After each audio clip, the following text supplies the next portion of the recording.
কথা। একদিন এক বনে খুব ঝামেলা সৃষ্টি হয়। ঝামেলার প্রধান কারণ হলো কে হবে এই বনের রাজা। তাই বনের সব প্রাণীরা এই নিয়ে নিজেদের মধ্যে প্রতিদিনই ঝগড়া করত। তো একদিন সব প্রাণীরা মিলে একটা সমাবেশে বসলো, আর সেই সমাবেশে হাতি বলে উঠলো, এই বনে আমার চেয়ে কে বেশি শক্তিশালী? কার এমন সাহস আছে আমার সামনে এসে দাঁড়ায়? তাই আমি হব এই বনের রাজা। হাতির এই কথা শুনে বাঘ ভীষণ রেগে গেল, আর বাঘ বলল, আমি হলাম এই বনের হিংস্র প্রাণী, আমাকে ফেলে হাতি কিনা হবে এই বনের রাজা?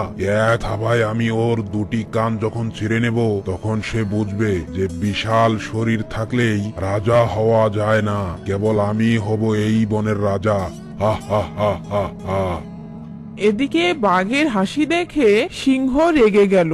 অবশেষে সিংহ সহ্য না করতে পেরে রেগে ফুঁসতে ফুঁসতে এগিয়ে আসে আর হুঙ্কার দিয়ে বলে, ওহেদ্দতের মতো বোকা হাতি আর বিড়ালের মতো পুচকে বা তোমাদের কি যোগ্যতা আছে রাজা হওয়ার? এই আমাকে দেখো, আমার জন্ম হয়েছে রাজা হওয়ার জন্যই। এই যে কেশর দেখছো, এমন কেশর কারো আছে? রাজা হওয়ার তো কিছু বৈশিষ্ট্য থাকা চাই। আমার পূর্বপুরুষেরা রাজা ছিল, তাই এবারও এই বনের রাজা আমিই হব।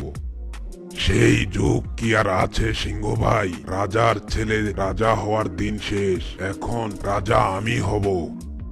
না, রাজা আমি হব।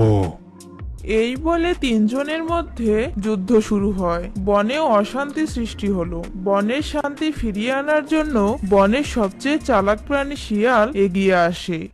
সে এসে তিনজনকে থামতে বলে, আর শিয়াল বলে, যুদ্ধ করে কেউ রাজা হতে পারবে না। আমি তিনজনের ভালোর জন্য একটা কথা বলি। এখন আধুনিক যুগ, তাই এখানে কে রাজা হবে বনের সকল প্রাণী সিদ্ধান্ত নিবে। এই জন্য নির্বাচনের ব্যবস্থা করা হবে। যে এই নির্বাচনে প্রার্থী হবে আগামীকাল আমার কাছে এসে তাদের কাগজ জমা দিবে। এই পদ্ধতিতে বাঘ ও শিয়ালের দ্বিমত ছিল না। এরপর পরদিন চারজন কাগজ জমা দেয়। শিয়াল এই কথা শোনায় বাঘ, সিংহ ও হাতি অবাক হয়। এই চতুর্থ প্রাণী কে? শিয়াল ঘোষণা করে চতুর্থ জন হলো ছাগল। বাঘ, হাতি আর সিংহ অট্টহাসিতে ফেটে পড়ে। নির্বাচনী প্রচারণা শুরু হয়। বাঘ, হাতি ও সিংহ শক্তিশালী হওয়ায় কারো কাছে ভোট চাওয়ার জন্য যায়নি। দুর্বল ছাগল সবার কাছে দাঁড়ে দাঁড়ে গিয়ে ভোট চায়। বনের অন্য প্রাণীরা ছাগলকে আশ্বাস দেয়, আর সবাই একসাথে হয় এবং তার মধ্যে হরিণ বলে উঠে, যদি এই হিংস্র প্রাণীদেরকে রাজা বানাই তাহলে ওরা আমাদের ওপর জুলুম করবে, তাই আমরা ছাগলকেই ভোট দিব।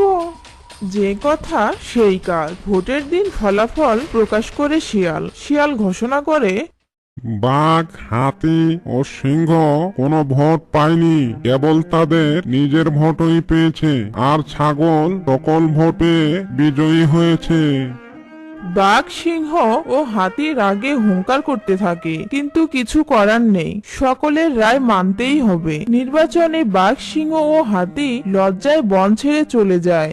এদিকে ছাগল রাজা হওয়ায় বনে শান্তি ফিরে আসে। সকল প্রাণী সুখে শান্তিতে বাস করতে লাগে।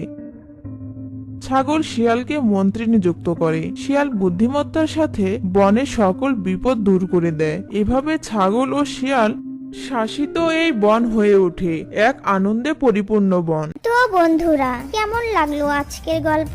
যদি গল্পটি ভালো লেগে থাকে তাহলে অবশ্যই সাবস্ক্রাইব করুন, আর পাশে থাকা ছোট বেল আইকনটি ক্লিক দিয়ে রাখুন, আর অবশ্যই শেয়ার কমেন্ট করতে ভুলবেন না।